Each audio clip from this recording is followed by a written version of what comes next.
Good morning. This is a recording for Tuesday, April 2nd. Yesterday, we looked at the first attribute of empathy, perspective taking, or simply put, seeing the world as others see it, acknowledging that our view is just one view, not the view. Today, let's look at the second attribute, staying out of judgment. One of the greatest challenges we will face on this path to developing empathy will be to overcome our habit of judging others. Because let's face it, we all do it, and most of us do it all the time. Judging has become such a part of our thinking pattern that we are rarely even aware of why and how we do it. It takes a great deal of conscious thinking, mindfulness, to even bring the habit of judging into our awareness. Often, our need to judge others is deeply motivated by our need to evaluate our own abilities, beliefs, and values. And that explains why we most often judge others around the issues that are important in our lives. Brené Brown says that in her interviews with women, she heard over and over how women constantly feel judged by other women when it comes to appearance and motherhood. On the other hand, every man she interviewed talked about how other men are constantly sizing up each other's levels of financial success, intellect, and physical strength as measures of power. Sometimes, when suffocating under our cultural rigid gender ideals, we mistakenly believe we can escape the pressure by judging others. Look, compared to her, I'm doing great. Shame, fear, and anxiety are all major incubators for judgment. When we are in our own shame about an issue, or when we are feeling anxious, threatened, or fearful about an issue, refraining from judgment can seem impossible.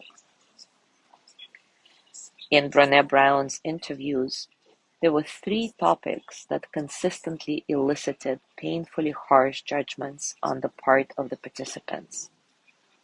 Surprisingly, they were not abortion, politics, religion, or any of the big issues of the day. They were the issues that hit closest to home: addiction, parenting, and affairs.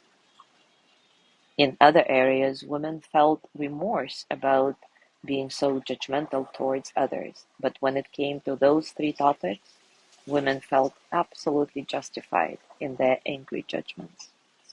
How interesting is that? And this is the vicious cycle. The judgment of others leaves us feeling hurt and ashamed, so we judge others as a way to make ourselves feel better. Brené Brown says, as I interviewed more and more women about this phenomenon, I realized that to move away from judging, we must be very mindful of what we're thinking, feeling, and saying. You cannot fake non-judgment. It's in our eyes, our voices, our body language.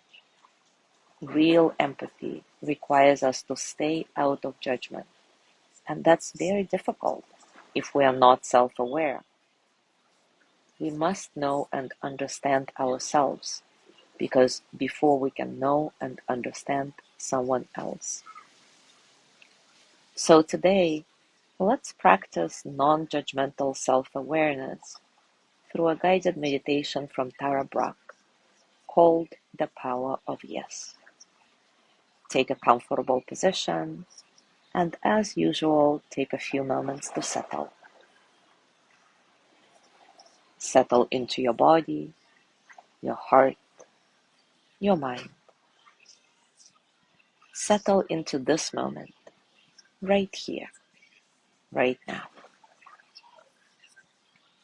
Natural, nice and soft breath, finding spaciousness in your breathing, allowing all the experiences of the present moment to flow through you as energy that they are, without struggle.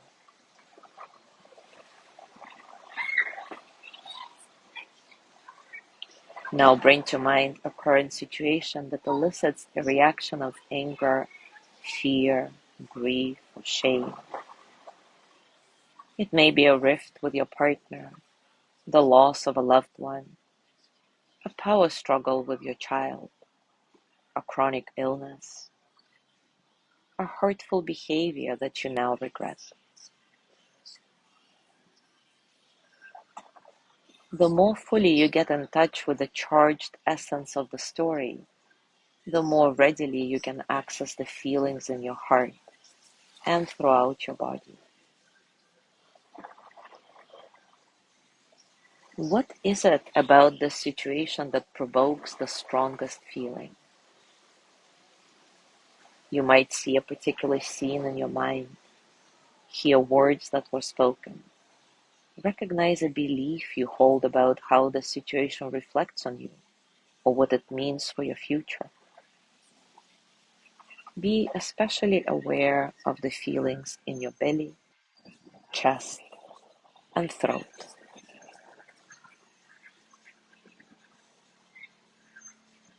In order to see firsthand what happens when you resist the experience, begin by experimenting with saying no.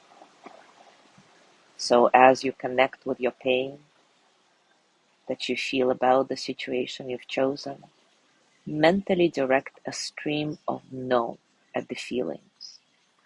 No to the unpleasantness of fear, anger, shame, or grief. Let the word carry the energy of no, rejecting, pushing away what you're experiencing. And as you say this no, notice what this resistance feels like in your body. Do you feel any tightness, pressure? What happens to the painful feelings as you say no?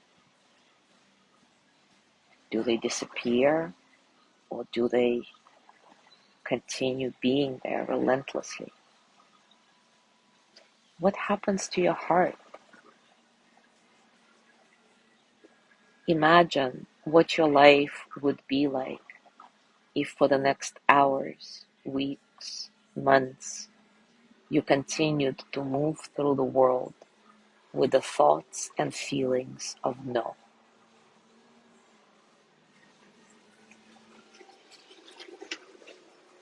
Now take a few soft breaths and let go by relaxing throughout the body, opening your eyes, or maybe shifting your position a bit.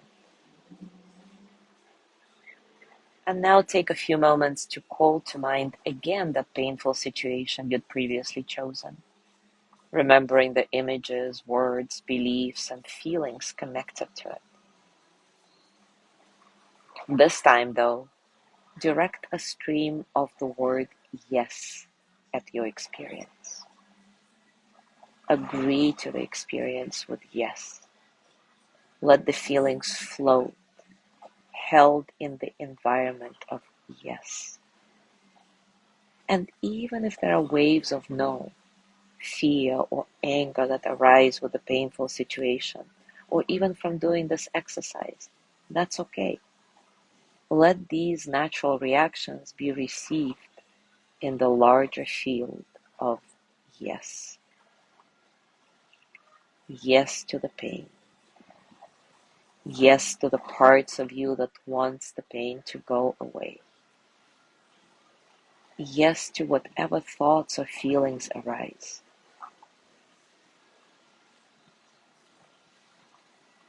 Notice your experience as you say yes. Is there softening, opening, movement in your body? Is there more space and openness in your mind? What happens to this unpleasantness as you say yes? Does it get more intense? Does it become more diffuse? What happens to your heart as you say yes?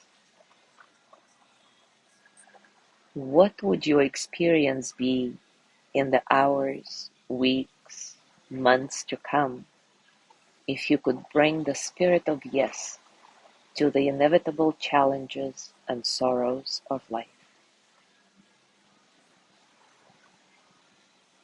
Continue to sit with this now, releasing thoughts and resting in an alert, relaxed awareness. Let your intention be to say a gentle yes to whatever sensations, emotions, sounds, or images that may arise in your awareness. Nothing is wrong. Nothing needs to be changed or fixed. Yes to everything. And as you stay here with this yes, I want to read a poem for you from Dana Foltz. It's called Self-Observation Without Judgment. Release the harsh and pointed inner voice. It's just a throwback to the past and holds no truth about this moment. Let go of self-judgment, the old learned way of beating yourself up for each imagined inadequacy. Allow the dialogue within the mind to grow friendlier and quiet. Shift out of inner criticism, and life suddenly looks very different. I can say this only because I make the choice 100 times a day to release the voice that refuses to acknowledge the real me. What's needed here isn't more prodding toward perfection, but intimacy, seeing clearly, and embracing what I see. Love, not judgment, sows the seeds of tranquility and change. Now gently let go of your practice and take a moment to scan your body and notice what's going on for you right now, physically, emotionally, mentally. How are you really? As you go through your day today, I invite you to continue with this reflection. Shame, fear, and anxiety are all major incubators for judgment.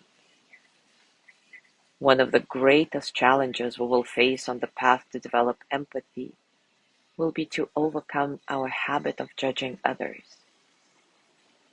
Real empathy requires us to stay out of judgment, and that's very difficult if we are not self-aware.